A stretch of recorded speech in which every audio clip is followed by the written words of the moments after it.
के लिए गुणे रखते ये तो के प्राणों प्रिय भोग मिले हैं और क्या है धन भी मिला दे करके प्रिय गुणे रखते सबकी कुछ सब कुछ उपलब्ध हुआ है फिर भी दो व्यक्ति है दो प्राणी है दो जीव है वो मिलते हुए भी अपनी जीव को छोड़ देता है घुमा देता है वो व्यक्ति क्या है महा दुखों के द्वंद्वों को तोड़ के अपने जीवन को सफल बना लेता है क्योंकि आप जानते हैं हमारे उत्तरायण सूत्र का जो मैंने दूसरा अध्ययन कहा पद्य कहा कि गामान गांव मुनि है गांव और शहरों में घूमते रहते हैं बताते हैं क्यों कि वो स्वयं आत्म कल्याण के लिए दूसरों का उत्थान हो धर्म हमारा कहीं धर्म भी बताता है और हर धर्म में कहे कि धर्म है वो शाश्वत है ध्रुव है वो नित्य है क्योंकि धर्म है वो नित्य हमेशा ही रहेगा शाश्वत है शाश्वत नहीं रहेगा और क्या है मैं धर्म खंडित होगा भगवान आदि ने कहा है बताया है जितने भी महर्षि हुए हैं जितने भी सिद्ध बुद्ध हुए हैं वो क्या है धर्म का अनुसरण किया है साधना के मार्ग पर बढ़े हैं और अपने जीवन को उज्जवल बनाने के लिए अपने जीवन को महान बनाने के लिए भगवान महाराज ने बताया है कि उन्होंने अनेक प्रकार की कठिनाइयों को कष्टों को सहन किया है क्योंकि जो साधना करता है वो व्यक्ति पंडित वर्ण को प्राप्त करता है वो संसार से सुखों से विरत हो जाता है सुखों का विनाश कर देता है और क्या करता है सुखमय जीवन को यापन करता है परंतु भगवान महादेव अपने आगमों में उदाहरण आता है उत्तराखंड सूत्र के दूसरे अध्ययन में कि बताया गया है कि श्रावस्ती नगरी में राजकुमार भद्र कुमार रहता था और बड़े सुखों में बन रहा था परंतु जो ही बड़ा हो रहा है उसने धर्म को समझा कि धर्म नित्य है शाश्वत है और जो व्यक्ति लोकोत्तर धर्म को समझ लेता है उनका अनुसरण करता है वो व्यक्ति क्या है महादुखों की अग्नि को समाप्त कर देता है और क्या करता हमेशा के लिए सुखद जीवन को प्राप्त करता है तो राजकुमार क्या है वैराग्य हो गया संसार को शासन था कि शाश्वत चीज क्या है आत्मा है वो मेरी है वो हमेशा शाश्वत है परंतु कर्म बंधन है वो आत्मा के ऊपर लगे हुए है इस कारण से संसार में प्राणी है जीव है एवं मनियार जीव भगवान आदि ने बताया है हे भव्य आत्मा मनुष्य एक ऐसा प्राणी है जिनके पास वर्तमान भविष्य भूत तीनों कालों को देखता हुआ क्या मैं विकसित कर सकता है परंतु प्रियंक होता है चाहे हाथी कितना बड़ा है चाहे सिंह है बलवान है शक्तिशाली है परंतु प्रियंक है मैं बुद्धिमान को जानता है मैं भविष्य का चिंतन रहता है मात्र वर्तमान को देखता है वो वर्तमान का उसके पास ज्ञान होता है मनुष्य एक ऐसा है हालांकि प्रियंक है जाति से ज्ञान हो गया तो वो संसारा भी करता है ज्ञान भी करता है वो जीवन का निर्माण भी करता है परंतु क्या है कि मनुष्य एक ऐसा प्राणी है एवं मनियार जीवन समय को ना कमाइए हे पुत्र प्राणियों अगर जीवन को उधर बनाना है महादुखों की अग्नि से बाहर जाना है चित्तर में फंसे रहे उसे निकलना है तो भगवती सूत्र में भगवान आदि ने कहा है अभी भी क्या है जागृत हो जाओ और जो हमारे चेतना है उसको किस प्रकार से जागृत करके उस अंतर के ज्ञान को हम दे सके उस अंतर के चक्षु को उद्घाटित करके अंधकार को हम दूर कर सके तो राजकुमार भद्र है इसलिए चिंतन किया मंथन किया कि ये भोग है संसार की ये जो शरीर है तो क्या करें संयम को स्वीकार करें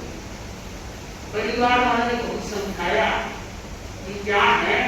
कि साधु जीवन है वो बड़ा मुश्किल है, परंतु बात तो सही है कि साधु जीवन है महाव्रतों को पालन करना और अनुशासन में रहना। फिर आपका धर्म संघ हमारा ऐसा धर्म संघ है, ऐसा चाहे आप विश्व में कहीं घूम ले, यहाँ का अनुशासन हरियाणा एक गुरु एक आता एक प्राण के लिए वो महाभाग्यशाली है जो ऐसा संघ मिला है। और वर्तमान में वर्चस्वी तेजस्वी पाप भी को आत्मा आते मात्र क्योंकि आज पंचम परिवार में तीसरा देव के समान विराजमान है। तो क्या है कि ये भी देखना मुश्किल है। हम तो भाग्यशाली है जो कि ऐसे हमें गुरु मिले हैं। तो राजकुमार ने ये सोचा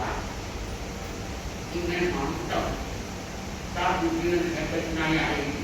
परंतु राजकुमार के समय में तो शायद संसारिक वासियों को इतना दुख नहीं था उस समय में, परंतु आज तो संसार मैं मानती हूँ या मेरे को जैसे अनुभव है कि साधु जीवन में तो क्या है इतना दुख नहीं, जितना संसारिक आत्मा रो रही है। मेरे को 50 वर्ष लग गया, मेरे को आज तक याद नहीं, मैंने 24 घंटा के याद किया हो तो 50 वर्ष ओम राम। ये सारी गुरुओं की देन है, क्योंकि भगवान महावीर की संतान है। तो आचार्य तुलसी ऐसे थे मेरे को शिक्षा को आचार्य की तुलसी, जिन्होंने इस प्रकार से हर सदस्य को साधु साथियों को भी श्रावकों को भी ऐसा संबंध दिया, ऐसी शक्ति दी और ऐसा क्या है वर्चस्व तेजस्व बढ़ सके ऐसी शिक्षा दी। तो ये भद्र राजकुमार है, सोचा भोगों में विषयों में धन में देवों में रहना, परंतु आत्मा का कल्याण है जन्म मरण करना पड़ेगा। क्योंकि भगवान को पूछा गया भक्ते आचार्य है वो 3 भोग मोक्ष को प्राप्त कर, आचार्य 3 भोग से ज्यादा नहीं होंगे, पर कौन से आचार्य है? ये नहीं कि 2-4 चेले हो गए गुरु हो गया, कान्या मान्या गुरु तो चेलों में गुरु वो नहीं होते हैं, गुरु वो होगा जो क्या है 36 गुरु के धारे होते हैं। गुरु अनुशासित होते हैं, गुरु दूसरों को अनुशासित करते हैं। तो क्या है कि गुरु की किस तरह से मुक्ति करते हैं, तो आपको पता मैं हो तो मैं बता दूं, अपने चौथे आचार्य दयाचे उनका कितने गोत्र बताओ, उनके समय में 3 श्रावकों का भी बना और 3 श्रावकों का प्रश्न से बताएंगे आपको। एक श्रावक के तो घर में वो धनी करता क्या चित्तौड़ में तारा नहीं दीवार का कितने गोत्र बताओ। तो क्या है कि इसमें घटने नहीं सोचा कि साधु संधि सीधा मेरा कभी होगा वो संयम स्वीकार करते जो संसार में भलो था उसको छोड़ दिया और संसार से निवृत्त होकर उसका अभिमानी कर दिया। अब आप जानते हैं कि साधु है वो घूमते रहते हैं, स्वयं करते हैं दूसरों को भी मारते हैं। हमारा साधु का काम नहीं, अगर मैं करे मैं सही कह रही हूँ, अगर कोई रोटी खाए तो मैं सोचती साधु के पत्नी की पत्नी की पिता मेरे को याद है मेरे अंदर में साधु चंदन कुमारी बड़े टाइफर में लोग बहुत ज्यादा नहीं थे, उसको ज्ञान था, उनको वचन सिद्धि थी। एक नहीं मैं आप उनके बारे में 10 घटना नाम से बता सकता, और वो है भूरी में उनका समझाना हुआ उनके मेरे को जहां तक लगता है देवता दर्शन भी करते तो एक बार तो शांति परिवार इतने दोनों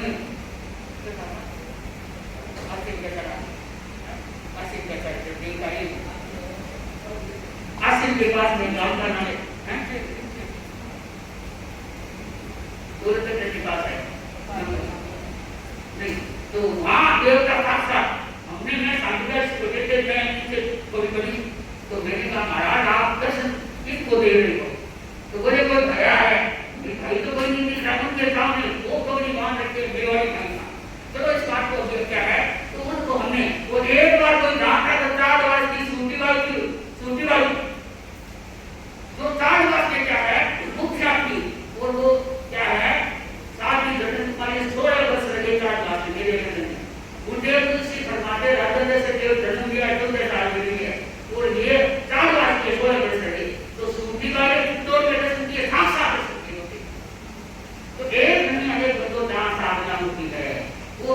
संयम क्या है? आप संयम कर्मों के कचरे को निकालता है और विगत का भी कचरा निकल जाता है। तो क्या है, मैं आपको बता रही हूँ कि जहाँ त्याग होता है, जहाँ तप होता है, जहाँ साधना होती है, तो आज व्यक्ति पंचम कलिकाल में भी महादुखों को दूर कर सकता है। तो भद्र ने सोचा कि मेरे को क्या है, संयम परिभ्रमण करना है और जनता को भी मार्गदर्शन देना। तो उस समय में क्या है, राज्य होते छोटे छोटे टुकड़ों में गिराए। तो भद्र ने क्या है, एक बार विचरण करते करते आपने राज्य को छोड़ के राज्य में चला गया और राज्य में गया तो आरक्षकों ने देखा ये तो कोई दुख कराया है, कोई ऐसा व्यक्ति है, ये तो मेरे दुखने आया है। तो आरक्षकों ने बंधुओं इतना मारा, मुनि को इतना मारा, परंतु आहत नहीं किया। और बाद में उनके कहते हैं भद्र मुनि के शरीर के जैसे गोलियां भिड़ोते हैं, उसको भिड़ो भिड़ो के पूरे शरीर में नमक लगा तो भी भद्र मुनि आहत तक नहीं। सिद्धांत दर्शन मेरे रागम नए राग नहीं, यही सोच रहे होंगे कि मेरे कर्म बंद करेंगे। तो फिर क्या है, नमक में उसको पलट के बाद में पूरा लगा दिया, खासकर चलाने के लिए ये भगवान को प्राप्त करेगा। तो फिर भी उनकी क्षमता थी। तो बंधु कहते हैं कि आज के गुणों से घटने शरीर सारा लोहान हो गया, और वो तो क्षमता रखती रही है। जो व्यक्ति क्षमता को पीता है, जो व्यक्ति क्रोध मान माया लोग के अग्नि को स्थान कर देता है, वो महान मनुष्य कहता है कि उसकी बंधु देवता त्याग कर नहीं सकता, देवता साधु को दान भी नहीं दे सकता, मनुष्य ही दान दे सकता है। हाँ, देवता व्याख्यान सुनने आते हैं, आज भी आते हैं, और देवता राष्ट्र की सेवा करके विहार करते हैं, तो देवता सेवा करें सबके दो साधना। परंतु मैं देवता दान दे सकते और मैं देवता आपकी तरह समाज कर सकते, मैं क्या कर सकते। वो सोचते हैं कि ऐसा मनुष्य क्या करके और मोक्ष मार्ग को प्राप्त करेगा, नहीं होता। तो ये भद्र मुनि है, इन्होंने ये सोचा कि चाहे शरीर तेरा निकलो वहां है, ऊपर से नमक छिड़का हुआ है और ऊपर से क्या फूलों में लपेट दिया, फिर भी क्या है, इतनी पीड़ा में के दूसरे के भगवान महादेव ने बताया है कि समता भाव रहता था, केवल ज्ञान प्राप्त हो गया। केवल ज्ञान किसको प्राप्त होता है, सिद्धियां किसको प्राप्त होती है, लब्धियां किसको प्राप्त होती है? जो व्यक्ति समता रस में रहता है, जो व्यक्ति अपने ही अवगुणों का अवलोकन करता है, जो व्यक्ति क्या है, संसार समुद्र से डूबने का जो रास्ता है उसको खोज लेता है और साधना का अवसर हो जाता है, तो वो भी व्यक्ति अपनी जीविका में विरोध कर सकता है, वो भी व्यक्ति अपनी जीविका में ध्यान कर सकता है। तो बंधु काम करते करना ऐसा है, हर व्यक्ति है उनका ये चिंतन होना चाहिए कि आत्मा मेरी अभिकर्म से बंधु भगवान महादेव ने आगम में बताया कि क्या है, व्यक्ति धन है, वो श्रावक की बात मैं उनको श्रावक काम का नहीं है, वो साधु के पास धन हो तो साधु काम का नहीं, परंतु आपकी सीमा आपने हमको सही कह कमाते हैं। कई लोग तो 7 चीजों का चिंतन करते हैं, पर ये पता नहीं मेरी आंख से कोई जब तक मेरा है मेरा कुछ नहीं, घर वाले की गए जल्दी उठाओ, से किए है अपना है, फिर भी हमसा चलाएगा तो जल्दी उनकी की तैयारी होगी। तो इसलिए व्यक्ति है सोचे कि धन है ये तो पराय है, ये उद्गल है और धर्म है मेरी आत्मूर्ति है, क्योंकि भगवान ने कहा धर्म कर जो भी चीज रखना चाहता है। तो मैं अधिक से अधिक ये कहना चाहती हूँ कि भाई बहन हर विषय पर ध्यान दे कि हमें तपस्या की सावधानी मैंने आपको पहले बताई, ये दिन ऐसे होते हैं। कोई घर ऐसा न रहे जिसके घर में तेला या तोला सबसे छोटा टोकरा होता है, सबसे छोटा। संयुक्त पुराने साधु बताते घासीराम जी स्वामी साहब फरमाते कि भाई टोकरो नहीं करे तो वो आदमी रोकड़े की नहीं तो खाली है, टोकरा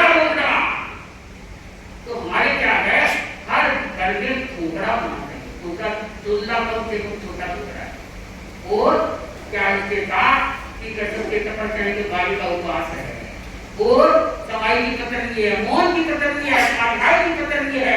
और भाई ने तो घर घर में जाप हो रहा है। मैंने आपको बताया है कि नौकार महामंत्र की ऐसी शक्ति है, चाहे आप संसार के सारे मंत्रों को एकत्र कर लो, फिर महामंत्र अगर भगवान ने कहा है तो उस देवताओं का ज्ञान है, वो महामंत्र मुताबिक ही समाया। पूछा गया ज्ञानी को सर्वज्ञ को गौतम स्वामी ने पूछा, बनते आपने फरमाया है कि आचार्य की 3 भोगे गति है, मोक्ष है, वो साधु की है, अगर 40 दिन का आ गया तो 15 भोग सो रहे, कहीं 15 घंटे कहीं सो रहे। श्रावक की कितनी होगी? भगवान ने कहा गौतम हे भोगे प्राणियों, श्रावक अगर सही देव के नहीं है, सही साधना में है तो बात अलग है, नहीं तो संसार के पूरे भारत के वृक्षों को इकट्ठा कर, तो भारत के वृक्षों को इकट्ठा करके पत्ते होते हैं, आप सोचो भारत के क्या ये सामने वाले पत्ते ये भी नहीं गिना जाएगा, तो भारत का तो कितना हो गया। तो भी सारे श्रावक को नहीं कह सकते, श्रावक नाम धरेगा, एक श्रावक का नाम धरेगा तो नाम धरी, पर हमें नाम धरी नहीं करना है, संघ का उद्देश्य बनाना है, जहाँ तपस्या करके अपने जीवन को उज्जवल बनाना है। मैं मानती हूँ तपस्या की क्या क्या करती हूँ, तपस्या का थोड़ा तपस्या का भी गुणगान